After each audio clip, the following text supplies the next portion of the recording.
नमस्कार बंधुगण आपण मानकु आम यूट्यूब चैनल को बहुत बहुत स्वागत। आज आम आपण मासिक राशिफल भिडियो नहीं आसीछु। ए जो मासिक राशिफल ग्रहंकर चलन और गोचर को नहीं आधारित अटे से आधार में आपण कहबू ए मासटी आपणकर किपरि साब्यस्त हेबो ता सहित आपण क्यारियर रे भाग्य रे आपणकर बिजनेस रे प्रेम रे परिवार रे शिक्षा क्षेत्र रे व्यापारिक क्षेत्र रे कौन सब परिवर्तन देखा मिलिबो लव लाइफ आपणकर मैरिज लाइफ रे कौन सब बड़ बड़ परिवर्तन घटिबो कौन अशुभ ग्रहर प्रतिकार पाई आपण माने उपाय करिवे ता सहित वीडियो शेष रे जो प्रतिकार विषय में कहबू जहा को पालन करिबा द्वारा आपणक पई ए मासटी अत्यंत शुभमय रे कटि जिवो। जदि कहिबा वीडियोटी आरंभ करिबा पूर्वरु आपण माने छुटिया अनुरोध रहिला कि आम चैनल को बे सब्सक्राइब करंतु और वीडियो को गोटे लाइक ते मध्य करंतु आ कमेंट बॉक्स रे सहृदय रे जय शनिदेव बोली अवश्य लिखि दियंतु। शनिदेवंकर कृपा हेले आपणक जीवन रे चालुथबा प्रत्येक दुख कष्ट रो दूर हेबो। एबे आसंतु संपूर्ण वीडियोटी को आमे आरंभ करिबा। आउ ए कार्यक्रम आपणकर जन्म राशि चंद्र राशि ऊपर आधारित अटे। तो प्रथमे जानिबा आपणक पई ए मासरे नवग्रहर स्थिति किपरि रहिबो। जदि कहिबा विशेष भाबरे ए मासरे ग्रहंकर स्थिति रे सेकेंड हाउस रे राहु रहउछंती, तृतीय हाउस रे रहउछंती मंगल एवं आपणकर फोर्थ हाउस रे रहउछंती चारोटी ग्रह बुध शुक्र सूर्य एवं देवगुरु बृहस्पति। आपणकर फोर्थ हाउस रे जेहेतु विराजित होई रहिबे आपणक अष्टम रे रहिबे केतु।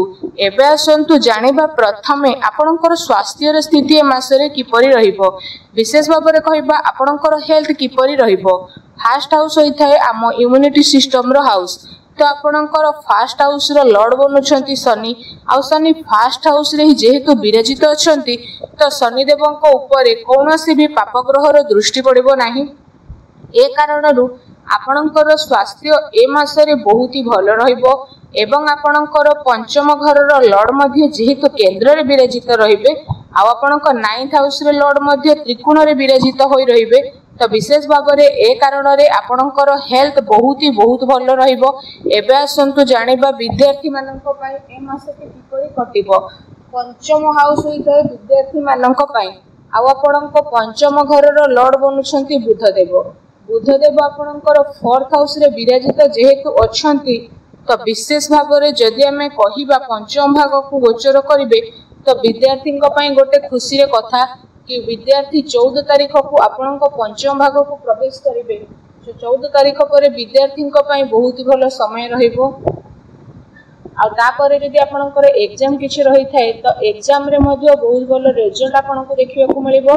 विद्यार्थी माने पाठ पढ़ा रे कोनोसी भी बड़ डिसीजन नेबा पई चाहुथले तो आपण से सब डिसीजन मध्ये विशेष भाव में नहीं परिबे।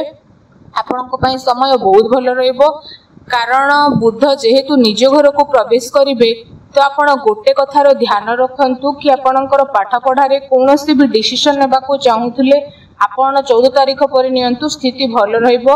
एबे आसंतु जानिबा आपणकर लव लाइफ किपरि रहिबो। जदि लव लाइफ विषय रे कहिबा पंचम भाग होई थाए लव लाइफ रो हाउस आ पंचम रो लॉर्ड बुध केंद्र रे फोर्थ हाउस रे रहिबा हेतु जेउ राशि मानकर लव लाइफ रे अछंती सेमानक पई स्थिति बहुत ही भल रहिबो कारण शनि निज राशि रे जेहेतु विराजित रहिबे आ शुक्र मध्ये निज राशि रे रहिबे तो बुध शुक्र निज राशि रे जेहेतु एठी प्रवेश करिवे तो विशेष भाव रे जदि हम एठी आपण माननकु कहिबो तो जेबे पंचम रे शुक्र विराजित होइथांती तो से राशि रो व्यक्ति माने पूरा रोमांटिक मोड रे रहिथांती आ आपण माने मध्ये 12 तारीख परे विशेष भाव रे रोमांटिक हेकि रहिबे।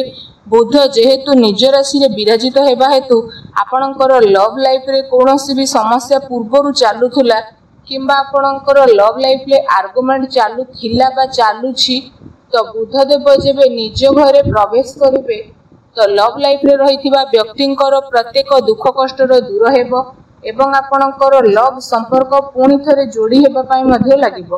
खास करी 14 जून पर लव लाइफ थिबा व्यक्तिंक पई स्थिति बहुत ही भल रहइबो। एबे आसंतु जानिबा आपणकर मैरिज लाइफ किपरि कटिबो। जून मासरे सप्तम भाग होई थाए मैरिज लाइफ रो आ सप्तम घर रो लॉर्ड बनुछंती सूर्य आ सूर्य आपणकर 4th हाउस रे जेहेतु रहुछंती तो सूर्य 15 तारीख को पंचम भाग रे विराजित हेबे। तो सूर्य को स्थिति आपणक पई भल रहइबो कारण प्रथम केंद्र रे रहिबे तापरे त्रिकोण रे जेहेतु गोचर करिवे तो सूर्य जेहेतु मित्र घरे प्रवेश करिवे बुधंक घरे ए कारणरू सूर्यंक स्थिति आपणक पई बहुत ही भल रहिबो। आउ आपणकर मैरिड लाइफ मध्ये भल रहिबो किंतु आपणको गोटे कथार ध्यान रखिबा पई पड़िबो कि शनिंक दृष्टि आपणकर 7th हाउस रे पड़िबा हेतु आपणक भितरे बहुत ही जिद्दी देखिबा को मिलिबो एवं आपणकर मैरिड लाइफ रे छोट छोट कथा को नै आर्गुमेंट मध्ये सृष्टि हेबो। किंतु आ गोटे भल कथा हले कि आपणक मैरिड लाइफ रे कोनोसी भी बड़ समस्या आसीबो नाही कारण सूर्यंक स्थिति जेहेतु बहुत भल रहिबो 4th लॉर्ड शुक्रंक स्थिति बहुत भल रहिबो। तो जदि एठी विशेष भाव में आम आपण मानकु कहिबो तो राहु 2nd हाउस रे जेहेतु विराजित रहउछंती तो पानी को टिके आपण कंट्रोल रे रखंतु क्रोध रे आसे कि कोनोसी भी डिसीजन नियंतु नाही एवं कथावार्ता करबा समय रे विशेष सावधानतार सह कथावार्ता करंतु कारण राहु जेहेतु 2nd हाउस रे विराजित अछंती तो बाणी को बिगाड़ी मध्ये पारंती। विशेष करी ए कथा को ध्यान रे आपण रखि नियंतु। फ्रेंड्स एबे आसंतु जानिबा सबुठारो महत्वपूर्ण विषय रे आपणकर भाग्य कैरियर एवं व्यापार बिजनेस किपरि रहिबो ए मासरे।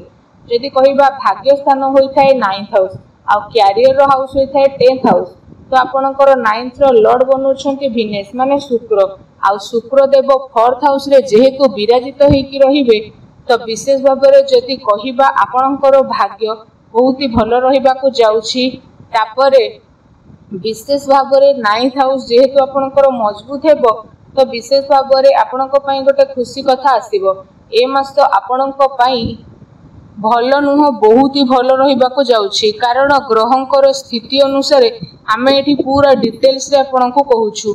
आ आपणकर भाग्यर स्वामी जेहेतु केंद्र रे निज राशि रे रहिछंती पंचम हाउस रे प्रवेश करिवे मित्र राशि रे तो देखिबा को गले ए मास रे आपणकर भाग्य विशेष भाव रे एते साथ देबो जे आपण केबे भाबी मध्ये नथिबे।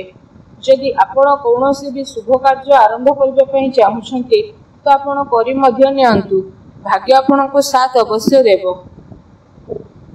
आ जदि कोनोसी जगह रे धन इन्वेस्टमेंट करबा को चाहुछंती तो स्थिति भी आपनको पई बहुत भल रहइबो।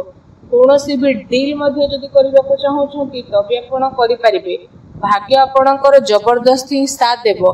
आउ जदि आपण ए मास रे कोनोसी भी शुभ कार्य आरंभ करबा को चाहुछंती तो भी करि नेबे भाग्यर साथ मिलिबो। ग्रहर स्थिति अनुसार मध्ये जदि कहिबा आपणकर भाग्य ए मास रे बहुत ही भल रहिबा पई जाउछि। एबे आसंतु जानिबा आपणकर कैरियर विषय रे माने आपणकर कार्य क्षेत्र किपरि ए मास रे रहिबो। आ आपणकर 10th लॉर्ड बनुछंती जेहेतु मंगल तो मंगल निज राशि रे बसिछंती 3rd हाउस रे तो विशेष भाव में कहिबा 10th हाउस रो कनेक्शन 3rd हाउस रो बनिबो। ए कारणरू ए मास रे आपण जे कोनोसी काम मध्ये करिवे तुरंत करिवे जमा मध्ये लेट करिवे नाही कारण 3rd हाउस होई थाए पराक्रम साहसर हाउस एवं राइटिंग रो हाउस होई थाए 3rd हाउस ता सहित छोट छोट ट्रैवलिंग रो हाउस मध्ये होई थाए। आ गोटे भल कथा हला ट्रैवलिंग रे आपनको बहुत ही भल फायदा मिलिबो एवं आपण ए मास रे जे कोनोसी भी कार्य करिवे निज फायदा पाई करिवे एवं आपणकर फायदा पाई ए मास रे नुवा रास्ता खोली जिवो आपणक पाई। आउ जो माने टेक्निकल लाइन रे अछंती तो सेमानक पाई मध्ये स्थिति बहुत ही भल रहइबो। मेडिकल लाइन ले थिबा व्यक्ति मानक पाई मध्ये विशेष भाव रे स्थिति भल रहइबो। जो माने लेखा पढ़ा कार्य करूछंती सेमानक पाई भी स्थिति भल रहइबो। सबुठारु भल ट्रैवलिंग कार्य रे भल फायदा मिलिबो ए मास रे। कहिबा को गले आपणकर कैरियर ए मास रे मंगलंकर हाथ रे रहिबो आ मंगलंकर स्थिति मध्ये आपणक पई बहुत ही भल रहिबो। एही कारणरू आपणक पई विशेष भाव रे आपणकर कैरियर ए मास रे जबरदस्त रहिबा को जाउछि। व्यापार और बिजनेस रो कथा कहिबा पई गले 7th लॉर्ड सूर्य केंद्र रे विराजित होई के रहिछंती तो व्यापार और बिजनेस स्थिति बहुत भल रहिबो। प्रतिटी स्थिति आपणक पई भल रहिबो। जहा भी काम करिवे से सबुर आपणको शुभ फल प्राप्त हेबो। एबे आमे आपण माननको पई किछि प्रतिकार नै के आसीछु। प्रतिकार विषय रे जदि कहिबा आपण प्रत्येक दिन पक्षी माननकु किछि ना किछि दाना खाइबाकू दियंतु घरर ईशान कोणरे घी दीप जलातु देखिबे समय आपणक पई बहुत ही भलो रहइबो वीडियोटी केमति लागला हमकु कमेंट करके जणातु चैनल नुआ आसले चैनल को सब्सक्राइब करंतु धन्यवाद।